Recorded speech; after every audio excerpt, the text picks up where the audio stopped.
Golden was released at that point as well. So I kind of figured the collector in me was kind of like, okay, I'll just grab them both. And the funny part is, the employees at the store were giving me shit. Like, they were like, this is the same exact game. And I'm like, yeah. Yes. And they were like, I do know. And I'm like, yeah, I'm not stupid. I can tell. They're like, well, you're buying both. Yeah, you're buying 2 copies of the same game. I'm like, I'm sitting here thinking, like, why is this guy arguing with me about getting a sale? That's...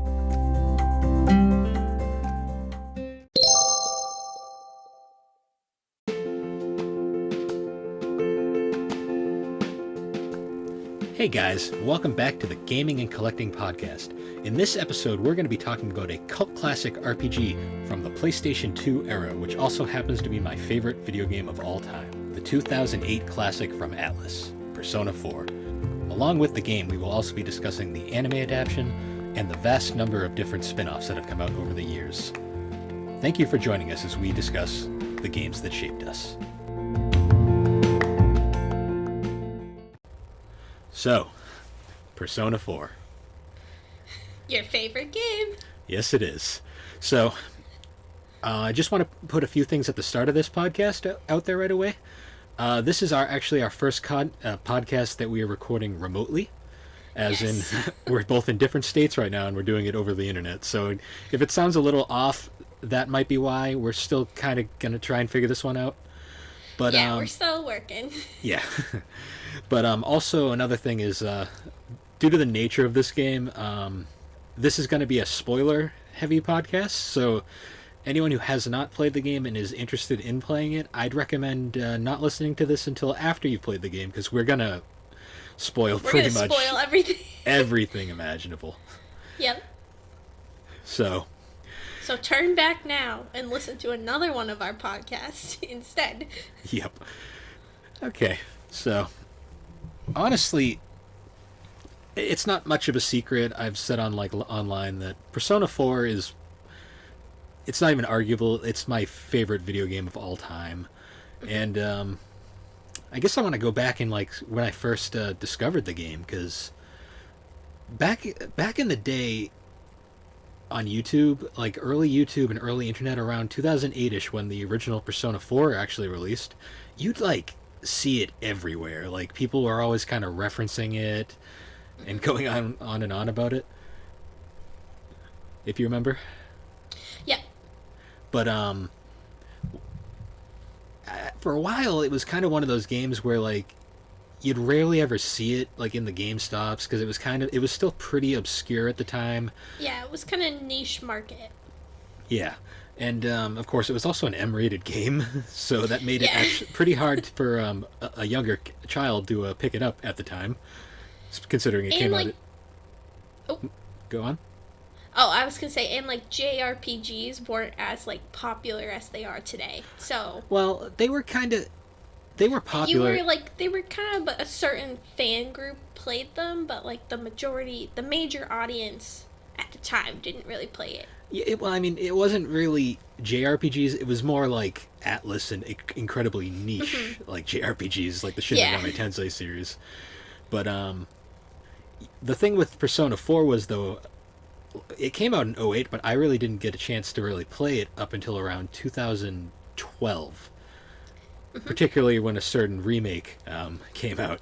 But I remember going into the time, I was always curious about the game because I had seen all the articles about it and everyone was always talking about it.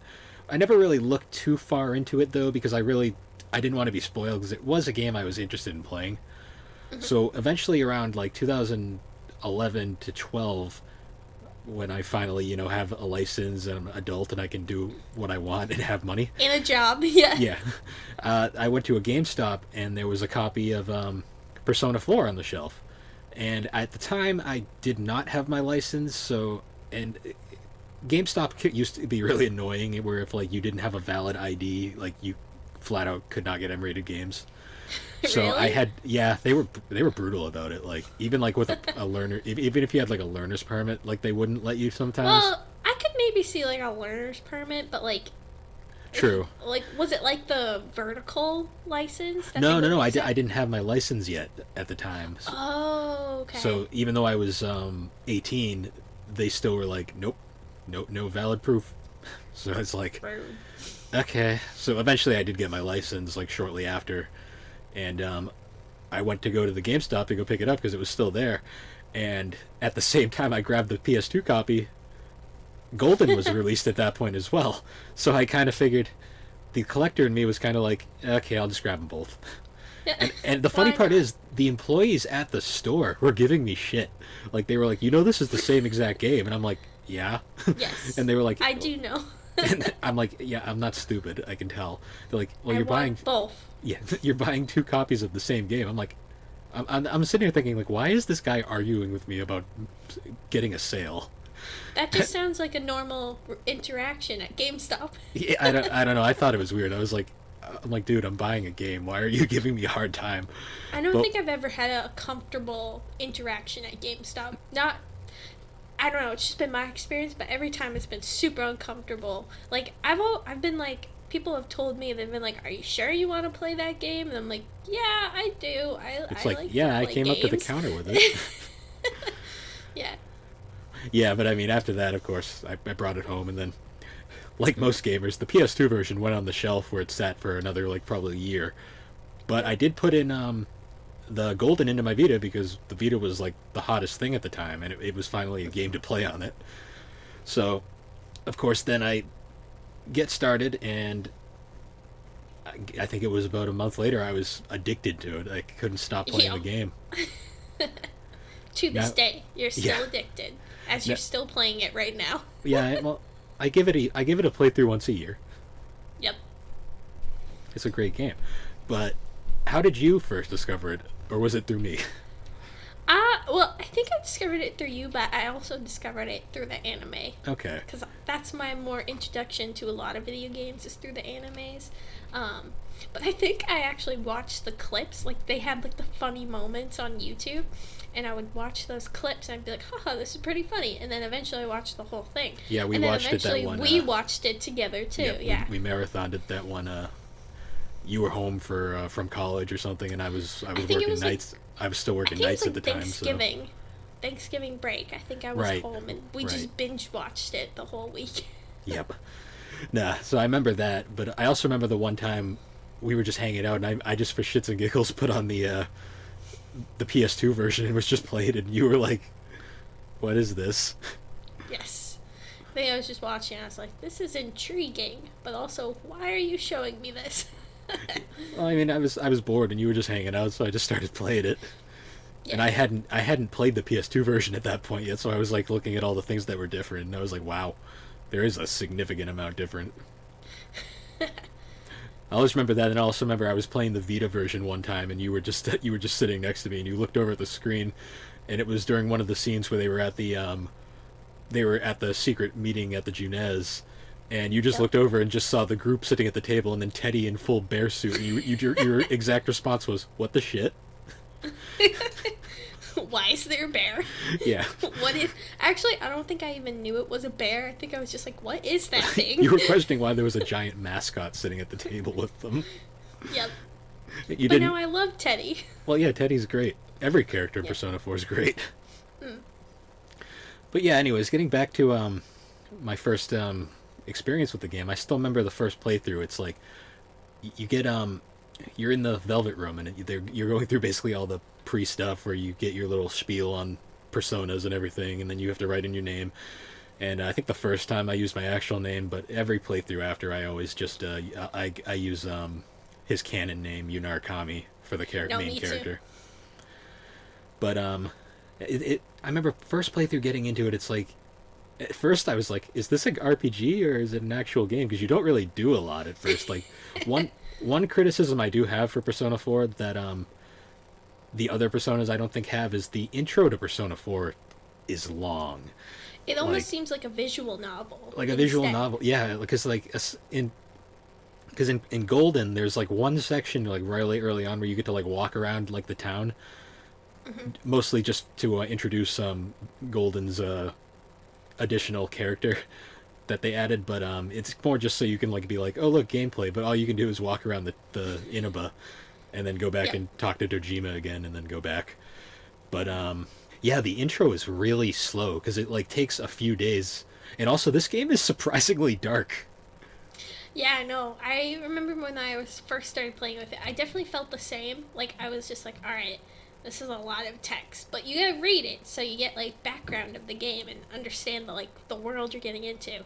But it's definitely a dark game. It's a deceptively dark game, though. Like, oh, yeah. Persona 3 is dark from the get-go, and it's like, that game's dark. Persona 4 is like all happy, like sunshines and rainbows, and then all of a sudden, especially the intro song, because it starts out with the super poppy, like fun little intro, like where they were showing off all the different changes to the game, the golden version, golden. Yeah. And you're just like, yeah, fun, fun. And Shadow World's playing in the background, and Shadow World is just like one of the most upbeat, happy songs there is. Yep. But yeah, so it's like all happy and like sunshine, like, yo, you're a new kid, you just moved to this town, and it's like, okay, it's kind of a backwater town, kind of like out in the middle of nowhere. Nothing could go wrong. No, and I mean, your main character's from the big city, and then suddenly dead body. It's like, what? Hanging from a power line. I think it was either a telephone pole. I think no, I think the first one was actually like a water tower or something. Oh, yep. Yeah, as we said, the first dead body. And it's like, this game... I always joke saying Persona 4 is literally the happiest murder mystery you'll ever play. Yeah, that's a good description. But it's like the whole intro, it like takes forever. Like, it goes on for a while. Like, there's just nothing but like text and like character introductions.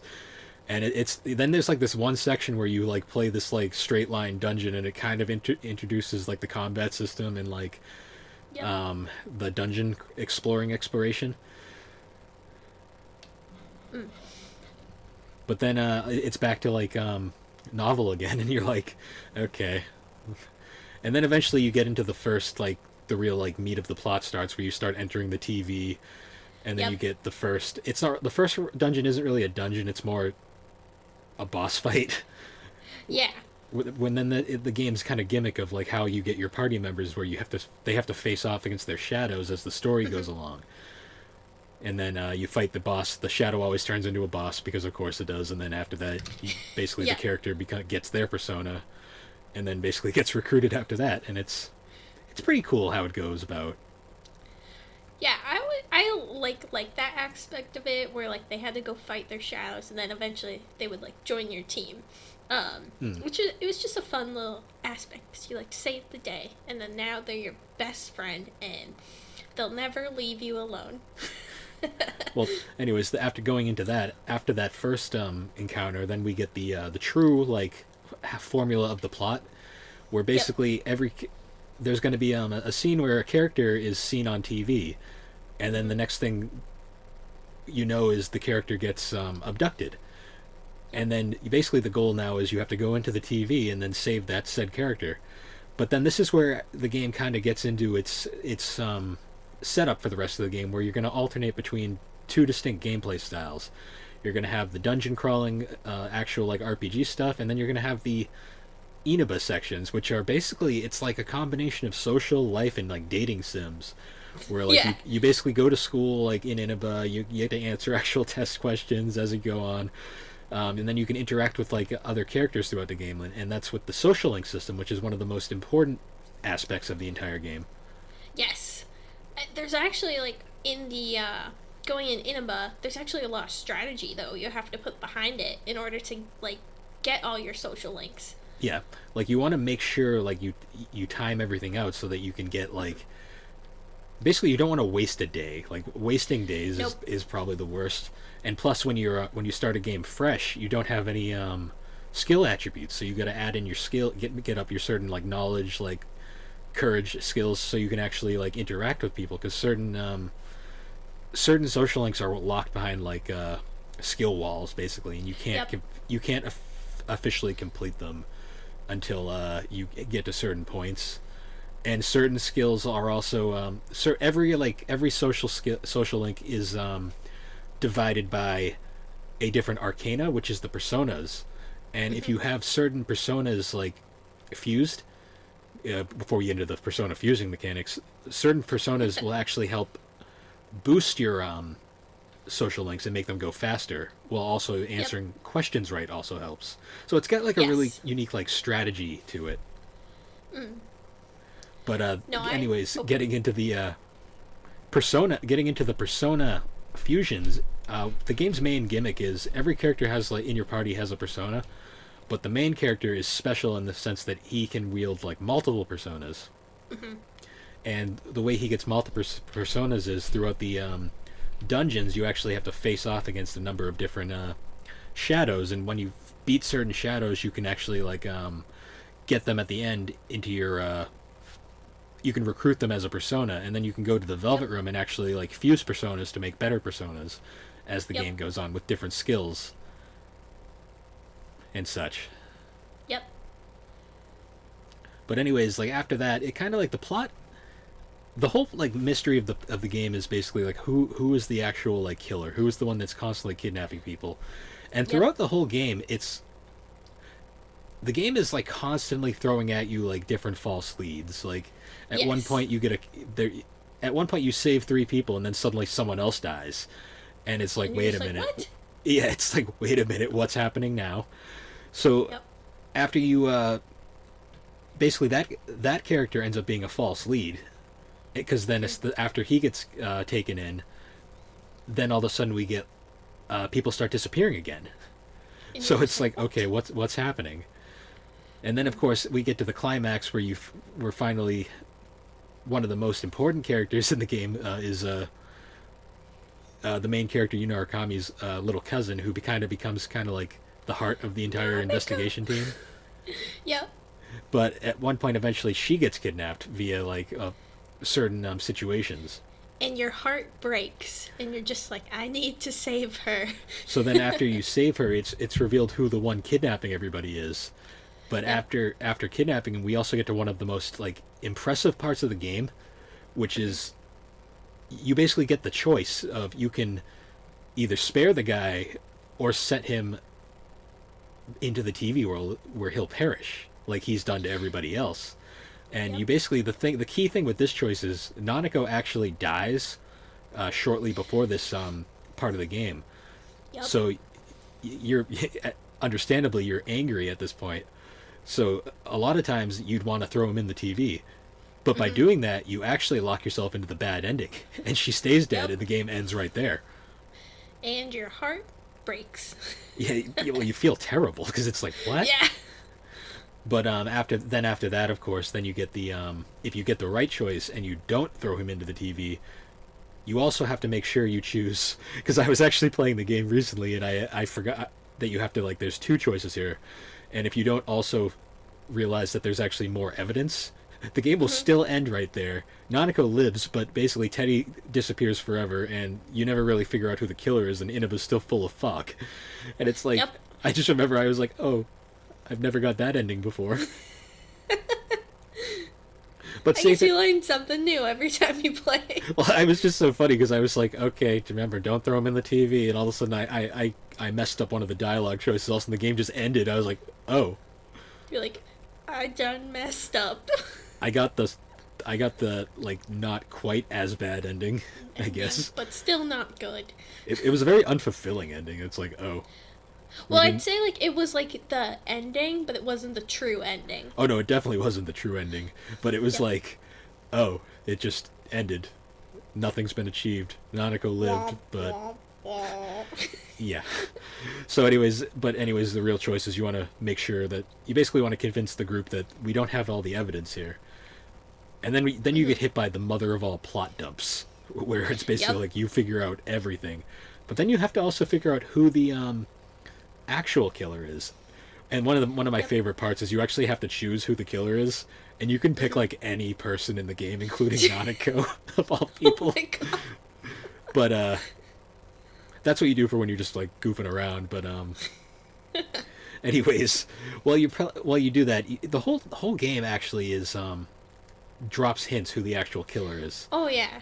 And when the reveal was actually, I mean, nowadays it's really obvious, especially if you've played the game before. It's like you always sit, how did I not see this? Yeah. But throughout the whole first time you don't see it. No, you don't. But throughout the whole game, basically, there's been this one character that's been throwing people into the TVs, and he's basically been thinking, oh, I'm saving them by throwing them into the TV because they all miraculously keep getting sorry, they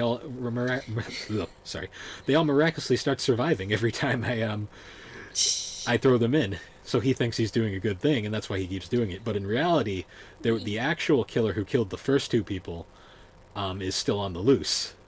Yep. And it later turns out to end up being, this is where the big spoiler is, it ends up being your uncle's partner, Detective Adachi. Yep. And throughout the whole game, he's always like really suspicious. Like he's always there. Yeah. He's always there at like the worst opportune moments, and it's like, and he gives all this like obvious information away. And at the same time, it's like he's very shady and shifty, and it's like you don't notice it the first playthrough, but then when you go back and look, you're like, this guy is sketchy. Well, no, especially because when I started going through the game, I had already known, like, who the actual killer was. And I'm, like reading these, like, listening to the dialogue and reading it, and I'm just like, how could you not think this guy was the bad guy? He's clearly bad guy, but I already knew going in. But I could definitely see. Well, the first time playing, you're not really you don't like, expect expecting anything. it. Yeah. You're not really paying attention for all the clues. He's a good guy. Yeah. Well, he's the comic relief character, so you just kind of yeah. one of the many comic relief characters in the game. But anyways, another key thing is, after that is you obviously fight Adachi, and then everything seems to go back to normal, but even then, it's still not quite finished because you can actually get the not true ending. You can just get the kind of the good ending, as they say, where the year ends and then your character goes back to his home, but you just kind of get like this like very unfulfilling ending because it's kind of like, yeah, Adachi was the killer, but was he really the one pulling the strings? Yep. And then this is one of the most like insane things ever because you can miss the good ending, like the true ending, and not even realize it. One of the last, basically on the final day of the game, you basically get to explore Inaba one last time and interact with all your different friends and people you've met. And once you get to the end of like all of that, you get the option of go home, which just goes right to the good ending, or you get the wait a minute option, and then you go to Junez again, and the entire investigation team is there, and you start realizing something's not right here. Like we're not quite done. And then you have to basically try and figure out who the you basically get one of the biggest like shocking reveals that the actual main villain of the entire game, heavy spoiler here, is the gas station attendant that you talk to right at the beginning of the game, who gives the one who also gives you your persona. And then it's like you get like one final dungeon, and then you use ultimate persona at the end, and then you get the true ending. Yep. Which in the original Persona 4 was kind of cool, but in Persona 4 Golden it's even better because you get an entire like epilogue, which is basically like the protagonist comes back again for the summer, basically as to visit, and you kind of see where all the characters are, and they've all grown up like positively because of like your influence in the town, and it's really cool to see. It's like a cute little extra they added to the game. Also, though, to get that in Golden, you also have to finish the side character Mary's entire subplot, because that's another added dungeon and area is the ski trip with her dungeon, but you can only get her dungeon if you complete her social link. Yep. Which is one of the higher priorities with the social links, because for the most part you kind of want to like prioritize your main characters, because they that's how they get their ultimate personas, is by completing the social links.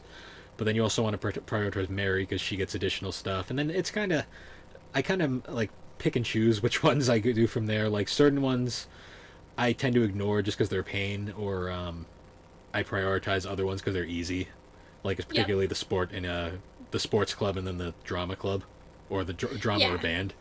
You never do the drama club because you hate the drama club character. No, she just gives me. I just don't like her like ending because it's kind of depressing. Like if you like, cause she's like a relationship one, so if you basically like don't go with the relationship and don't date her, it's like really depressing, and I don't want to put myself through it. And well, she's one of the ones that you can't really like get out of. Like basically, she confesses to you, and your only options are either accept it or just walk away. Yeah. And then you like never really see her in the game again, aside from a few like minor like moments throughout the game. Or you can Yep. pick the band one, which is a lot more wholesome. Yes, that's why I picked it. It was more wholesome and adorable, but not accepting her romance proposal was a little sad though too. But Well, not as hers is depressing. easier though because she like sucks it up and just deals with it. Yeah, like she puts a smile on and keeps on going her chipper way. But Yeah. I pick her every time. I go either or. It depends on my mood. Because the Drama Club one is surprisingly dark, just for what it is. Yeah, I think the game is dark enough. I want the happy game little trombone girl. The game is like weird though. It's like dark, but also incredibly uplifting and positive at times. Oh yeah. Well, because the whole game is basically about accepting yourself. Mm. Because the shadows, every character's shadow is basically in a very like A very like it's an exaggerated, an exaggerated like interpretation of your like inner like feelings that you're like keeping to yourself. And when they reject their inner feelings, that's when the shadows become the boss fights. Yep. And the whole point is you defeat that, and then they have to come to terms with who they actually are, and then that inner self and becomes a persona. Those, yeah, Yep. and accept those feelings, and it's a cool plot. Like it's really cool. Well, it's cool too because even when every character does finally accept their shadow, the whole cool thing about the social links is the social links show that they haven't fully come to terms yet, and the social link basically goes through the characters finally like coming to terms with everything, and it's basically like character arcs, and they're honestly the coolest part of the game because if you don't do the social links, everybody's character arcs just feel boring and like lame. No, and then it of definitely course, adds a lot of content. and then of course there's also like all the different events like that happen throughout the story. Like there's Yep. the festivals where like Teddy dates all the girls because reasons. But then you get your separate second day where you can go with whoever you're because there's a bit of a romance dating mechanic in the game where you can whichever girl you want can become your girlfriend in the game. Or you can date them all, but I wouldn't recommend doing that. Especially in Golden. Oh yeah. Because there's a Valentine's Day event later, so. I don't think during my playthrough, I don't think I dated anyone. Well, you can do the non-dating one too, because then you'll get different. I think I dated no one. Well, yeah, because then you'll get different I events. wanted to date Yosuke. Whatever, but that he actually was at one point planned to be an option, and they took it out. And why did they take it out? I don't know. Well, it was 2008, so. It would have brought me joy. I know it was 2008 though. That was a different time. But anyways, actually though, if you do the don't dating anybody, you actually do get different events where like usually like I know Christmas in particular. If you're not dating anyone, then you spend Christmas with the boys, just hanging out. I've seen that one. It's cool though because there's like so many different like unique like options depending on how your playthrough goes. Yep. Even though every playthrough I always pick Yukiko, so. Yep, because she is best girl. Yukiko is the best girl. Team Priestess all the way. Yep. No, but honestly, the one thing I love about Persona 4 is like every single character is likable. Yeah. No, there's like I enjoyed like going through and like all like those story arcs and like going through all the social links with the characters. Like there's really none of them that like I didn't enjoy. Like I had a lot of fun. Well, it's game. cool too because every playthrough is different. Mm. Like I mean, you can do the playthroughs identically each time, but that's boring. Why would you bother doing that? Yeah, you gotta change things up a little bit. Yeah, and then it's cool too because like different character like options and stuff give different dialogue, and it's like every time you play, you learn something new. Like my most recent playthrough, I actually finally did Margaret's social link, which involves fusing personas, and my God, it is a pain. Although when you're doing a new game plus, you have unlimited funds, so it's a lot easier. You just gotta get all the right personas infused. There's easy guides to like figure it out. But it was cool finally finishing it, and then I have a boss fight, like an optional boss fight coming up soon, so that's gonna be cool to experience. Oh, nice. I also finally fused Use Ultimate Persona, so I can just use it and like demolish everything in game now, which is really cool. Yep. Yep. Well, anyways, guys, we're going to take a quick break right here, and we'll be right back.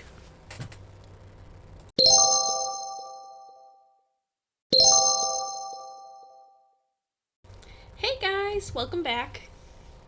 Yep. Well, anyways, so following, actually with Persona 4's release, unlike the first two Persona games were kind of like cult classics, like they didn't really sell a whole lot. But eventually Persona 3 came out, which was kind of like a big shift, like in like style. And then eventually with that, we got Persona 4, and then Persona 4 was really the first Persona that really like blew up. Yep. Like it wasn't like a mega success like Persona 5 would later end up being, but it was the first one that was like really like mainstream. Like it sold incredibly well for what it was. And of course that led to spin-offs. Yes. Atlus was one of like, the first. this game made money, so let's make more money. We don't have a lot of money, so let's milk the crap out of this. Yes. But as a Persona fanboy, I was like, okay, yes, please. Yes, I will buy them all right now. Give them Yeah. to me. But one of the first major ones was actually the full-length anime adaptation. Yep. Which was probably one of your big introductions to the actual series as a whole. No, this definitely was. Like I said before, like I remember, like, at the time, like there wasn't like big things like you couldn't. Funimation didn't have like their own streaming service, and like I think Crunchyroll was like just starting and wasn't as big. So a lot of the times, like I would like YouTube like anime shows, and that's kind of how I like would find my animes to watch. Back when you could actually find that stuff on YouTube. Oh yeah, before like they were all taken down and stuff. But before, there used to be so much anime on YouTube, so much. Well, you can so still much find crap, clips. too. You can find so many like clips now and like compilations, yeah. but you're not going to find full episodes anymore. No. But back in the old days, they used to. You would find them and be like part 1, part 2, and part 3 because you also They'd couldn't. be broken up into like multiple little chunks Yeah. because you could only have 10 minutes of video. Yep. And Oh God, we're old, dating ourselves here. Remember, I don't think Persona the episodes were on YouTube, but they had the funny moments. And then I think No, I found an illegal stream the first time, so I think I found it on like one of those like anime like websites that gives you viruses if you go on it, and I think I watched it on that. What I found, how I watched it. I didn't get a virus, thankfully, but I think that's how I watched. You know what I did? I watched it on my phone. Oh, I did it you on the phone. On the Yeah. iPhone, yeah. Yeah, so it didn't get any viruses. No, I won't lie. Every time I got a virus on my laptops, it was because I was watching anime. Yeah, it happened. Yeah, it happened. Back before we had convenient streaming services. Oh yeah, love Crunchyroll and love Funimation and Okay. Hulu and Netflix. All of them. It's everywhere. Yeah. Well, anyways, getting back on topic. Yes. Persona 4, the animation, it's interesting because it's literally the entire show, the entire game, none of the Golden stuff, No. because it came out before Golden, but it was basically the entire game's plot stuck into a 26 episode series. Mm-hmm. But it does a great job of like incorporating like every single character yeah. moment, like all the social links, but it also expands on like every single like side character, like the other social links too. Like a lot of them were like dedicated to like one episode. Yep. But what was cool is that the team at Sentai Filmworks actually got almost every single voice actor from the game to reprise their role. Yep. Which was really cool because it made it very familiar, and we also, because the main protagonist Yuna Arkami, he's Yeah. pretty much a silent protagonist throughout the game. He only says like battle quotes and stuff. Yep. But the anime finally fleshed him out and gave him like a full on like personality, and we got to hear like Johnny Young Bosch actually like give his like full like voice acting, which is still hilarious because Johnny Young Bosch also voices Adachi. Yep.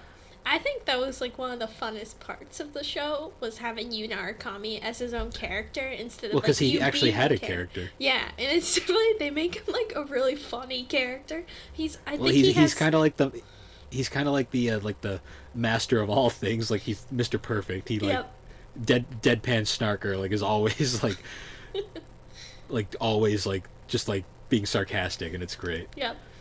He has a lot of the best jokes in it. A lot of the funny gimmicky parts of the show like are always centered around the main character, but that's The show's humor. Oh, it's The show's great. humor is great. Like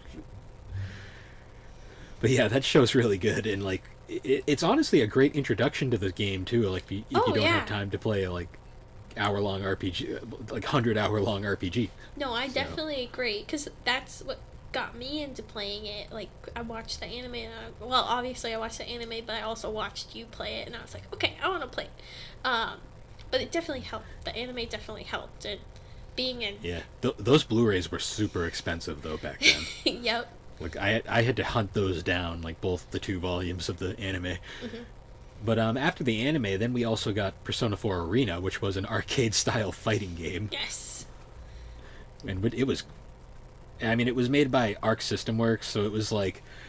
Basically, if you ever played, like, Blaze Blue or, like, Guilty Gear, it was basically that style of fighter, like, super, like, combo-based, like, wicked, like, high-resolution, like, 2D sprites, and just, like, crazy over-the-top action. Yep. Like, it was nuts, and then it had one of the most confusing, like, storylines ever. Because, like, to, like, complete that story, you had to, like, do all sorts of things. It was like any Arc game. Thankfully, following that, it actually got a sequel, which incorporated a lot of elements from Golden. Yep. And also added more fighters. Oh, another cool thing, actually, I'm missing this entirely, is the Arena actually was a crossover between Persona 4 and 3. Because they take place in the same universe, so it's... all the 3 characters are older now, so it was kind of cool seeing them interact like that. Yeah. No, it's definitely fun, and I think it also, like, games like that, they'll kind of introduce other people who wouldn't necessarily go for the main game, but maybe like, oh, like, I really like beat-em-ups or fighting tournament-style games, so, oh, I'm gonna, like, pick this game up, and then, oh, this looked interesting, I'm gonna play the main game now, so it's actually pretty good marketing, too. It is, too, and it was super flashy, and, like, thankfully the sequel fixed the story progression, made it more easy to, like, follow, basically. But the fighters were great, and then, of course, we also got Persona 4, Dancing All Night. Which... Yes, I had to say it like that. I haven't played it, but I love the music. It's definitely, when I'm at work, sometimes I'll put the soundtracks on that are on Spotify, and it's just good work. Like, it's good music to listen to when you, like, need to, like, focus on stuff and work. I put it on all the time at work. Well, it's like the most... The entire soundtrack is J-pop. Like, Shoji Meguro, he is like one of my favorite composers ever. Yep. And his like work is just nuts. Like everything is like super bombastic and like high energy. Bombastic. Well, it's a word. But anyways, I like it. It's a good word. Anyways, everything is like, all his music is like, his music was basically already all dance music to begin with, and then they were all remixed to be like super dance heavy for the dancing games, which... Plus, there was also like a full-on story mode that you could follow, which was like it revolved around to like idols and like dancing. Basically, Yep. Rise was the main like focus of it. But it was surprisingly enjoyable for what it was, and then just the actual like gameplay was fun too, and the music is something else. Like it is so catchy. I think that's one of the fun things about the spin-offs too, is that they don't just give you like a dancing game, like they actually give you like some sort of story to go with. So I think that's like a fun little quirky aspect, and they even like make characters just for the spin-offs too. Like the dancing game, it had like an idol character who was kind of like that a bonus. That idol character was actually like referenced in the main game a few times, and then she finally had a appearance, which I always find incredibly funny because for a long time that character was a complete unknown, so the fandom actually made her come off as like a massive like unlikable character, and then you meet her in the game and she's like super nice, and it's like, oh, like, I guess they missed the bat on that one. I misjudged this person. I am so sorry. I misjudged a character that we had no real existence whatsoever. Yeah, I assumed this character was a bitch, but they aren't a bitch. Yeah. But yeah, but I mean since then though, Persona 4, they've kind of... Oh wait, no, I forgot about Persona Q. Oh, yes. Persona Q, which was a 3DS spin-off that was essentially Persona meets Etrian Odyssey, which is another Atlus series. But it was basically, it crossed over between Persona 4 and 3 again. And it had like, it used like the dungeon crawler style gameplay from Etrian Odyssey, but it had like this like chibi art style of all the characters. Yep. And it was really cute. It's kind of harder to get into because it's a very different style of RPG. Yes. compared to what Persona 4 is. Mm-hmm. Was Persona Q also like the first introduction of like the Persona series into Nintendo as well? Yes. Yes. So that I believe it was, because the Persona series has essentially always been PlayStation exclusive. Yep. We've only recently gotten games outside of that. Like we got the Persona 4 Golden finally came out on Steam, which is a really awesome because it's another way to play it for more people. Even though it's officially basically made the Vita useless now. And then there's games also like Catherine. Catherine's on the Switch now, right? That's an Catherine is on the Switch. Yep. I'm convinced that they're just kind of feeling it out right now, trying to like gauge interest on other platforms. But yeah, for the most part, it was all. It's always been Sony exclusive. But yeah, Q was like the first real Nintendo one. But that's probably mostly just because the Etrian Odyssey series was like 3DS and DS exclusive. Yep. And then we got Persona Q2, which is, I believe, as of right now, is the final appearance of the Persona 4 cast. No. For now, I mean, they're gonna probably make something and milk it some more. Because you never they're too busy. Me. No. They're too busy milking 5 right now. Oh yeah, but they have to because it's so popular, so popular. Well, 5 was beyond like expectations. Yes. But anyways, going on to that now, heading back to the game itself, I guess we could probably take a little bit deeper look.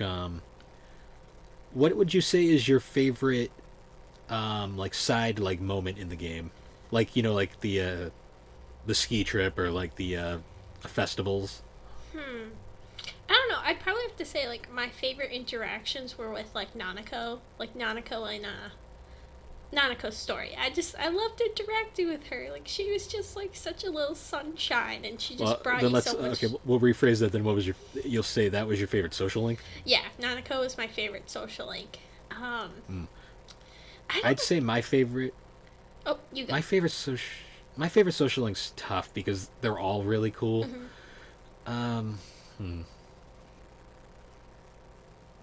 Yeah, I don't know. I like Kanji's because Kanji's is really cool because he accepts himself. Nanako and Dojima's are really important though because if you don't complete those at a certain point, you get locked out of them forever. Womp, womp, womp. Well, because once Nanako goes to the hospital, her social link you can never complete it. Yep. Which stinks. Same with Dojima. No, I think those two were like one of the ones I like prioritized during my playthrough. My playthroughs, I would always prioritize Nanako and Dojima, and then what's her all name? the main cast, and then Mary. Yeah, no, that's kind of who I was prioritizing too. I did really like Kanji's route too. Because he's a really good character. Like, because I feel like he's like a very like in the beginning, like he's just like a very misunderstood kid, and then you're like, aw, he's kind of like he's a good guy. Like, you know. I like his character a lot. You see who he is, and you understand more about him. And especially because his whole character arc is basically one about he's afraid of like other people's judgment, basically. Yeah, I think that's like something that like a lot of people can relate to. Especially, I think everyone can. Like everyone's afraid that they're judged by someone. Every character's social link is pretty relatable. Honestly. Oh yeah. No, even like Yukiko's like the pressure like from her parents feeling trapped. Yeah, and, like, feeling trapped because I think thankfully like I think you and me I didn't feel really trapped into anything. Like we were open to do whatever we wanted to pursue. But I definitely think a lot of people I met at college, like I think they would have related to that as well because I knew a lot of people who went to school with me who did not want to be there. But were pushed there by their parents, so I definitely think that's something others would relate to.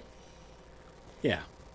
All right. So social links. Who was your favorite character in the game? Oh, that's tough because the cast is all really good. I do love Teddy. Teddy's just Teddy's really cool. Teddy's social link is one of the more interesting ones because it's the plot dictates it. It's not you don't ever have to actually like plan out Teddy's social link. Basically, the plot basically goes up with the plot. Yep. No. It's one of like the few that are like 100% plot based. No, I like Teddy, but also I love Nanako, and I love Dojima. I love like the family aspect, but I don't know. It's really hard because all the characters are really good in Persona 4. They really are. There really isn't anyone there isn't... that I didn't enjoy, minus the drama club.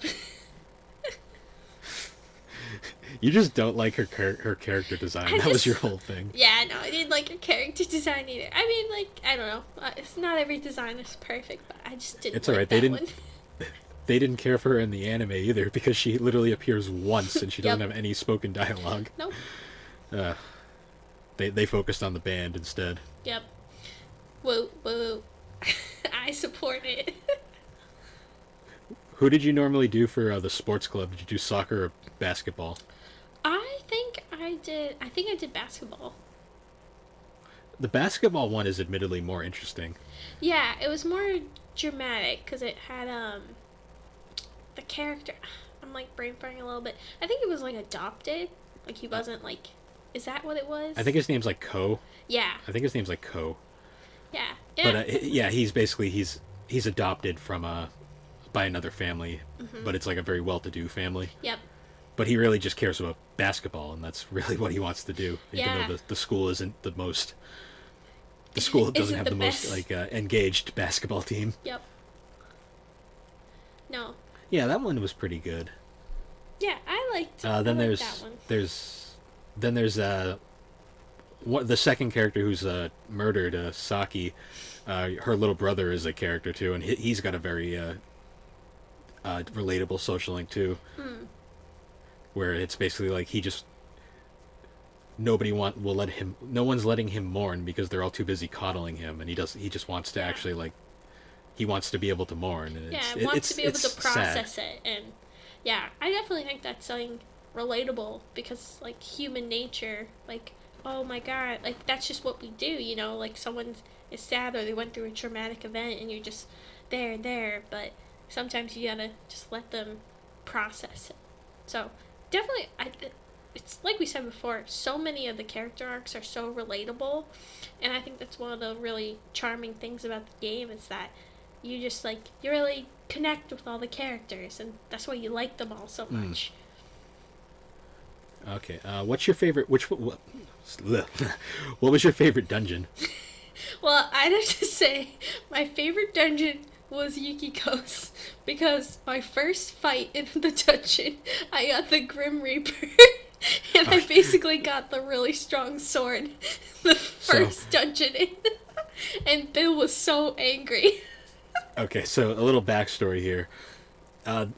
In Persona 4, there's a hidden boss fight called the Reaper, which is like one of the strongest fights in the entire game. Yep. And the way it works is basically you open chests, and it kind of is all based on luck, but certain chests, every once in a while you'll get a chest where either Rise or Teddy will be like, don't open this one, it's dangerous, please don't open it, and if you open it up then you get a boss fight with the Reaper, who's an incredibly strong boss battle. The only reason you won it is because you were playing on very easy mode. Yeah, it was my first time playing, but I remember I got to that, and it was like the first chest I like had opened in there, and I'm like, Bill, what does this mean? Well, and no, you're are you kidding? You opened a few. You had to have opened a few because it's based off of opening chests is how he spawns. It was like one or but it was like only like I only had just started the dungeon. Like I barely started playing. Yeah, I remember because you came over and you're like, what does this mean? I'm like, you got the freaking Reaper already? Because I actually, at that point, I was actually trying to find the Reaper in my current playthrough, and I still have yet to find him because I just haven't had the luck. But I was like, oh, okay, well, fight it. You're playing very easy anyway, so it's not like you can lose. Yeah. Yeah, because very easy mode in the game is literally, if you die in a fight, you just revive. Yep. Keep going. And I was, I know it's like not the right way you should play, but it was like my first time playing, and I just wanted to like enjoy the game without being super frustrated with like the story. I wanted to just enjoy the story, so I just wanted to have literally like, the description casual... Literally, the description for very easy mode in game is it literally just says, "This is a mode for people who just want to sit back and enjoy the story with no pressure," or something like that. Yep, and that's what I wanted to do. Meanwhile, the very hard mode, the description is literally, "Do you hate yourself?" How many times have you played on very hard mode? I've done one playthrough and I got up to Yukiko's dungeon and I was like, I don't really want to play this anymore. It takes all This the fun isn't out fun. of it. I usually play on like just normal mode because Yep. that's the easiest. No. Yeah, but I mean, no one should ever criticize someone for how they play a video game, anyways. But I mean, But you want to play people very do. easy mode and just enjoy it? Yeah. And that's, Go ahead. I'm a very casual gamer. Like, I'm not trying to do 100% of everything. I just want to enjoy the ride. And if I really liked it, I'll go back and replay it. But I just want to enjoy the ride of the game. So that's what I did. I use I've used very easy mode just to get freaking trophies on the Vita version. But I have Just to 'cause say, oh, you go. No, go on. Well, I was gonna say, like, I'd have to say that's my favorite dungeon because that's just my favorite moment, and I just Okay. remember it.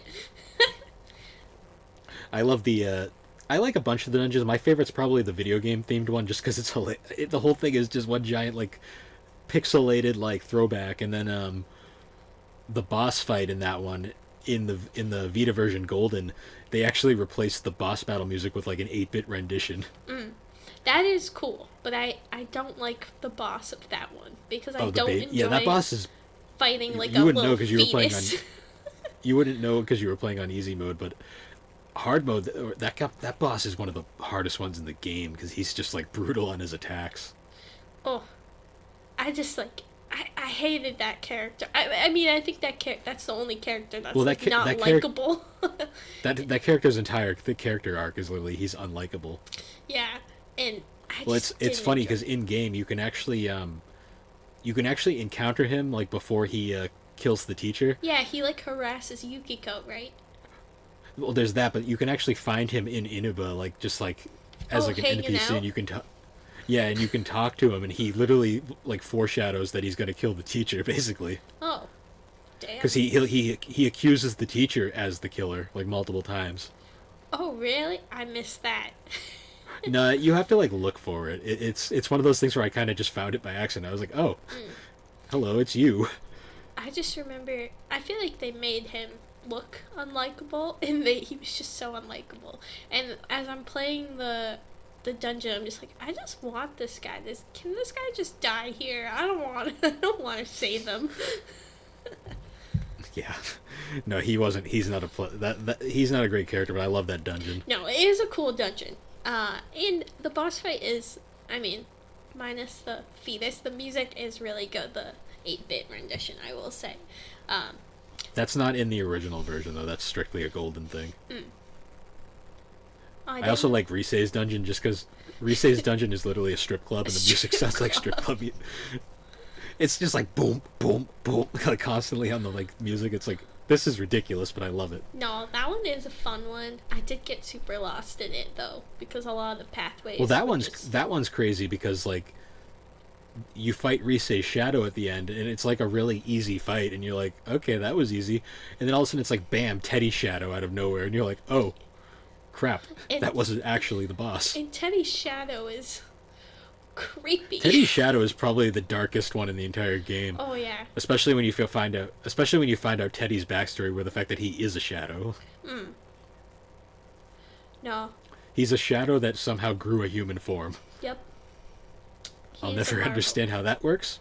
You just don't question it. You just accept him because he's wonderful. Yeah. You know what? Another great moment that was added for Golden is the band rehearsal moment Oh yep. when everyone puts together a band to play a Junez, Yep. and everybody has a different instrument. That was a fun moment. It's one of my favorite cutscenes in the game because it's like everyone's having this actual like deep and engrossing like conversation, and meanwhile Yukiko's just standing in the background like trying to learn how to play the saxophone. And that entire conversation that entire moment just ends where she finally like you just hear like a saxophone like blare out in the background, and she's like, "I did it," and it's like, okay. And you're like, good job, golden star. I just love the personality that whole section of the game has. Yukiko just has like a really goofy, funny personality. She's definitely. I can understand why like you consider her best girl. Why she's my favorite? Because she's really fun. Like she's just like she's kind of like very like studious at some points, but then she becomes like this total goofball at other points in the game. So she's a really lovable character. I liked her story arc a lot. And then, what'd you think of the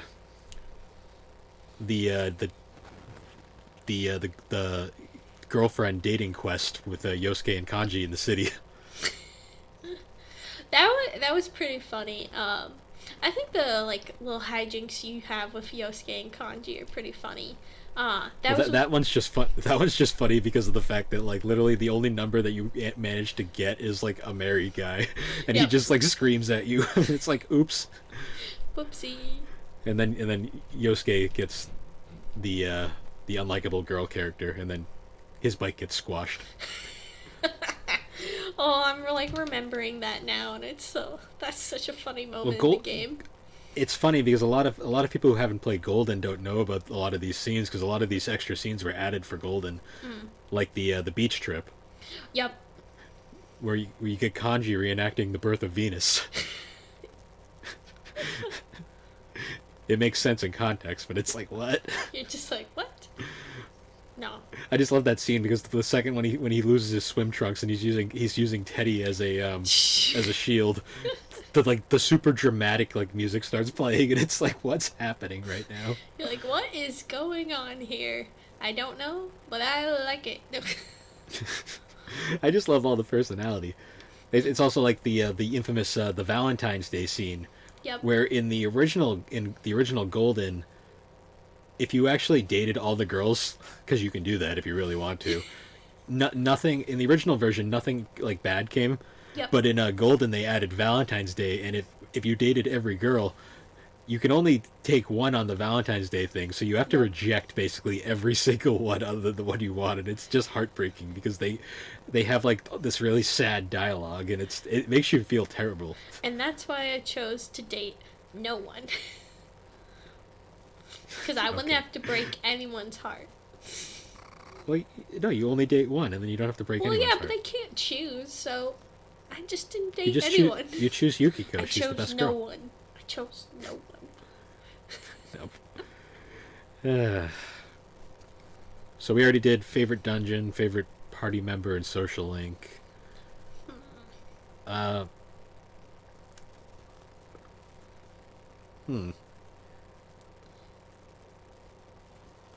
mean, I guess that's really about it for the game itself.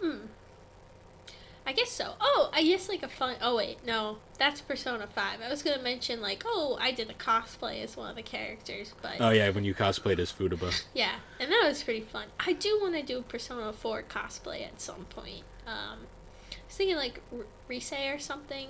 You could probably pull it off with your hair, because she's got, like, a reddish kind of color reddish to her hair. Yeah, so that's what I was thinking. One day, I want to do that. But later... Yeah, I mean, I think for the most part, though, I think we've covered pretty much everything Persona 4. Yeah. I mean, I could probably go on and on, but I don't want to just kind of reenact the entire plot of the game because... Oh, yeah. I'd rather people go and play the game because it's such a freaking good game. No, it's definitely, like, it's really fun, and even if, like, you aren't super into RPGs, or if you're, like, not super skilled at them, like, I know for me, like, going into it my first time, putting on very easy mode, it was so easy to pick up and play and enjoy. And there's so much replayability with it, because, you know, you might mess up on the ending, so, I'm going to go back and fix it and, like, get the true ending. So, definitely a lot. Oh, yeah, all the different endings, like, trying to figure out everything, especially once you get New Game Plus. Mm-hmm. And with New Game Plus, you can just literally, you basically get, you keep all your skill points, you don't get your levels or anything, but you keep all your skill points, you keep all your money, and your Persona Compendium. So you can basically just get all your, like, level 99 Personas back. The only thing it doesn't let you do is use Ultimate Persona right away, because you have to be, like, level 93, I think. Yep. to fuse it. But it's cool. No, I definitely think a we've lot. basically covered everything at this point. I mean, honestly, all I can say is definitely give the game a shot because it's a phenomenal RPG. Yes, and it's your favorite of all time. And you know, if It like is you're my not favorite of all time. if you're not ready to start right into the game, check out the anime because I think it will get The you. anime is a great adaptation as well. Yeah. The original anime, not the golden anime, which I've heard is bad. I watched it a little bit, and I dropped it pretty quickly. It just wasn't super. I don't know. I think because the first one was so fun to watch. Well, then it was never dubbed either. Yeah, that too. I think that's always hard. I mean, like I'll watch sub and I'll watch dub. I'll watch them both. I'm not elitist or anything. But yeah, I couldn't get into it. But definitely watch the Persona 4 anime. Yeah. And then you'll want to start playing the game too, because it's really good adaptation and it's also not too long. I don't think they dragged it out, but I also don't think that they shoved it into like a one season, like a 12 episode season instead. So I think it was like the perfect length, and it was really easy and fun to watch. So check it out. It didn't really they didn't have to sacrifice a lot to get it all in the anime, basically. No, they definitely didn't. And if anything, they actually expanded a lot. They expanded on it in a lot of places. I think they had a lot of fun with it. I think they definitely enjoyed making it. So definitely watch it and play the game. Yeah. Well, anyways, guys, thanks for listening to the Gaming and Collecting Podcast. Yeah, and hope you tune in and listen to the next one. Or our old ones. Yeah. Well, anyways, guys, we'll tune in next time, and we'll see you later. Bye!